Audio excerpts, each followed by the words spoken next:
Como você acompanhou a Copa de 50? Eu não acompanhei.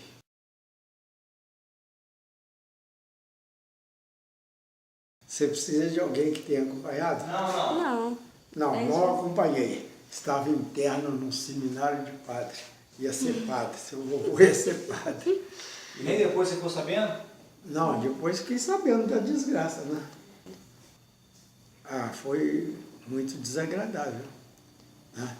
Ouvi dos meus irmãos que tinham ido ao estádio do Maracanã, toda a tristeza que sentiram, toda a decepção terrível que sentiram. A derrota do Brasil se deve em grande parte ao clima criado junto aos jogadores, na concentração em São Januário, em que os políticos, grande parte como é que eram os políticos? São Januário é o estádio em que o Vasco estava... É o estádio do Vasco, onde a seleção brasileira ficou concentrada. Onde eles estavam concentrados.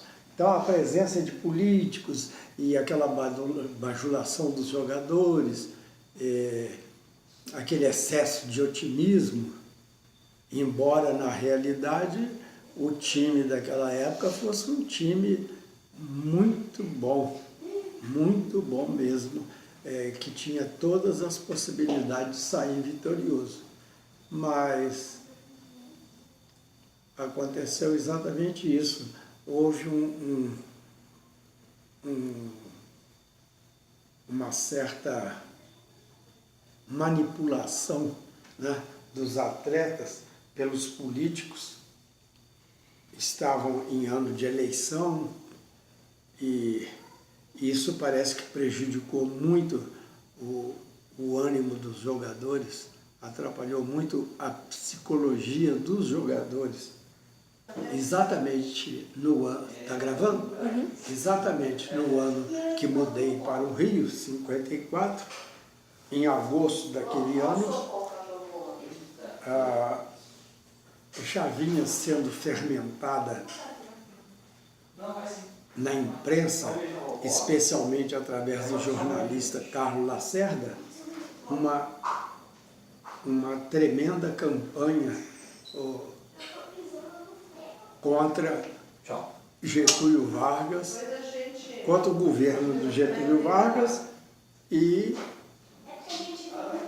os desmandos praticados naquela época pelo Poder Executivo, culminando em agosto daquele ano com o suicídio de Getúlio Vargas, no dia 24 de agosto, uma vez que, sendo ele um político de origem caudinesca, própria do Rio Grande do Sul, dos políticos do Rio Grande do Sul, ele não aceitava ou não aceitou a ideia de renunciar uma segunda vez, porque em 45 ele havia sido apiado do governo pelos militares.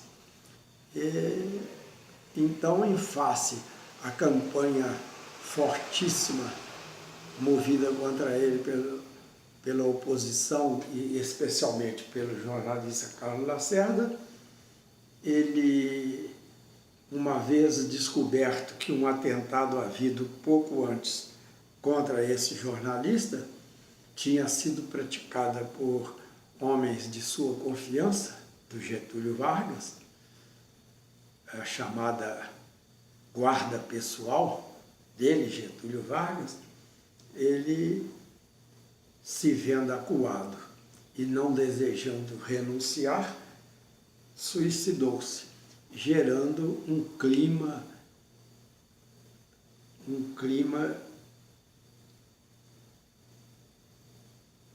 de muita comoção no país. Eu vivi esse clima de perto porque residia próximo ao Palácio do Catete, centro de toda esta crise política vivida naquela época. Mas não tive participação ativa nenhuma naquela época, pois estava recém-chegado ao Rio de Janeiro e era um modesto estudante secundário. E a minha vida se resumia, após a chegada ao Rio, em apenas estudar, porque demorei um pouco a arranjar emprego fixo, tendo em vista que tinha sido dispensado da prestação de serviço militar e o competente certificado de terceira classe, como se chamava para quem não prestava o serviço militar, demorou quase 2 anos a ser expedido. Somente depois, já em 65, 66, é que consegui o primeiro emprego. E aí passei a trabalhar de dia e estudar à noite. Na minha juventude, no Rio de Janeiro, gostava muito de ir à praia e ao cinema. As músicas que eu mais gostava eram sempre as músicas românticas. Naquela época, vivíamos, todos nós brasileiros, e notadamente quem estudava, como eu, quem era estudante, diante de uma situação de bastante agitação política entre governo e oposição. O clima criado com a morte do Getúlio, tendo assumido seu vice-presidente, era confrontado de maneira violenta pelo jornalista e político Carlos Lacerda, de forma que havia constantemente uma certa agitação popular, né? Uma agitação popular que fazia com que o ambiente naquela época, na cidade do Rio de Janeiro, fosse um ambiente bastante tumultuado. Eu estou lendo um livro. Está gravando? Uhum. Eu estou lendo um livro sobre o Carlos Lacerda, escrito por um neto dele chamado Rodrigo Lacerda. E nesse livro a gente descobre que as coisas no Brasil, infelizmente, continuam a mesma, no sentido político. Há um permanente conflito entre os idealistas que imaginam alcançar para o Brasil uma situação de um país melhor, de um país mais avançado, e um grupo de conservadores que entravam toda e qualquer tentativa de melhoria.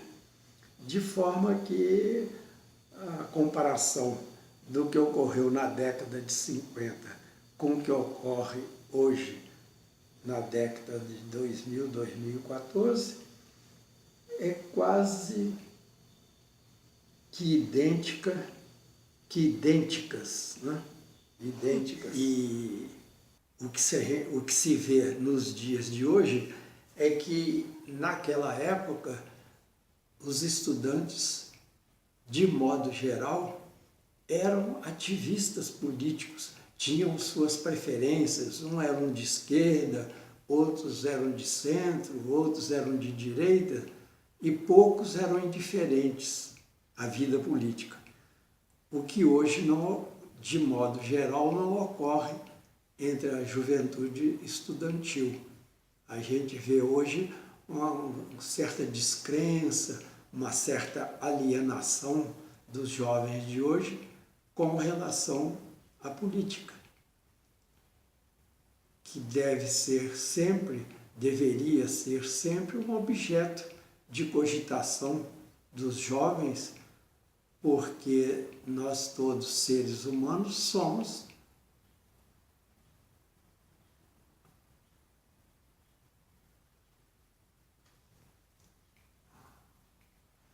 animais políticos.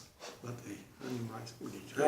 Parecer contraditar a ordem instituída e ser contra tudo e todos, né? E enquanto que hoje a gente vê uma acomodação muito grande, né, entre os jovens. Não se vê mais debates acalorados entre jovens estudantes hoje em dia. Grêmios estudantis, naquela época existiam os grêmios estudantis, onde se fazia muito alvoroço na exposição de suas ideias contraditórias, né? Tinha o pessoal da União Nacional dos Estudantes, que era um núcleo estudantil tremendamente político, e de modo normal, de modo geral, dominados pelas ideias da esquerda. Com relação a Juscelino Kubitschek, devo dizer que fui eleitor dele e um grande admirador do seu trabalho como político e administrador.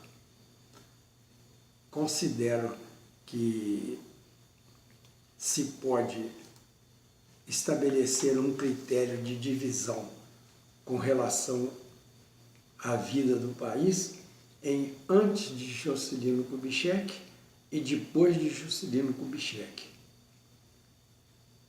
Foi um homem que, com a construção de Brasília, conseguiu levar a vida do país, a vida da população, para o interior, para a região amazônica, que àquela altura era totalmente abandonada dos poderes públicos. E era um homem tremendamente realizador. Fez com que o Brasil caminhasse para uma situação de industrialização, deixando de ser um país apenas agrícola. Você acha que o Brasil vai ganhar dessa vez? Futebol? É. Tenho minhas dúvidas. Quanto à atual seleção, eu tenho minhas dúvidas.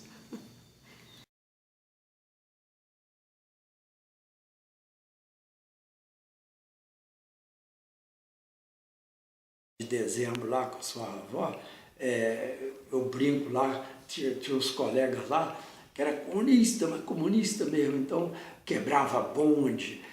O bonde aumentava 1 centavo para mais, eles quebravam o bonde, aquela confusão toda e tal.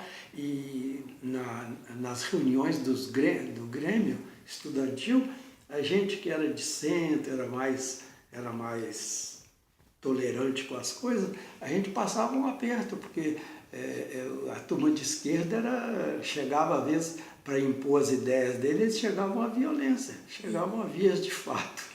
Era um negócio danado. Agora hoje não, hoje você vê aí, a turma hoje está mais na base da... Aí as manifestações. As manifestações. Pois agora está ressurgindo, né? Agora está ressurgindo. Mas eu acho que um pouco mal direcionadas, né? As manifestações de hoje, um pouco mal direcionadas. Mas